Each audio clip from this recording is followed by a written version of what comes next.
अस्सलामुअलैकुम।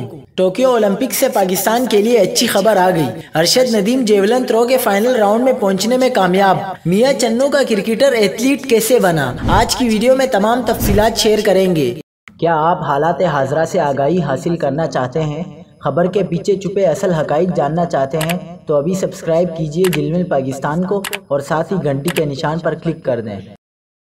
अरशद नदीम का सफर मियां चन्नो के घास वाले मैदान से शुरू हुआ, जो उन्हें टोक्यो ओलंपिक स्टेडियम तक ले गया है, जहां उनका मुकाबला दुनिया के बेहतरीन एथलीट से है। आपको बताते चलें कि अरशद नदीम ओलंपिक्स इवेंट्स के फाइनल तक पहुंचने वाले पहले पाकिस्तानी एथलीट बन गए। अरशद नदीम ओलंपिक्स एथलेटिक्स मुकाबलों के फाइनल तक रसाई हासिल करने वाले पहले पाकिस्तानी हैं। आपको मजीद बताते चलें कि टोक्यो ओलंपिक्स में जेवलिन थ्रो के फाइनल मुकाबले 7 अगस्त को पाकिस्तानी वक्त के मुताबिक शाम 4 बजे शुरू होंगे। अरशद नदीम को टोक्यो ओलंपिक्स में पाकिस्तान का कोई भी तमगा हासिल करने की आखिरी उम्मीद करार दिया जा रहा है। मियां चन्नो के गांव का क्रिकेटर एथलीट कैसे बना। अरशद नदीम का ताल्लुक मियां चन्नो के करीब वाकी गांव से है। उनके वालिद राज मिस्त्री हैं। अरशद नदीम को शुरू से ही खेलों का शौक था। उस जमाने में उनकी तवज्जो क्रिकेट पर ज्यादा हुआ करती थी और वो क्रिकेटर बनने के लिए बहुत संजीदा भी थे। वो अपने स्कूल के बेहतरीन एथलीट थे। पाकिस्तान आर्मी ने भी अरशद नदीम में दिलचस्पी ली, मगर उनके कोच रशीद अहमद साकी ने उन्हें पाक फौज के हवाले करने से इनकार कर दिया।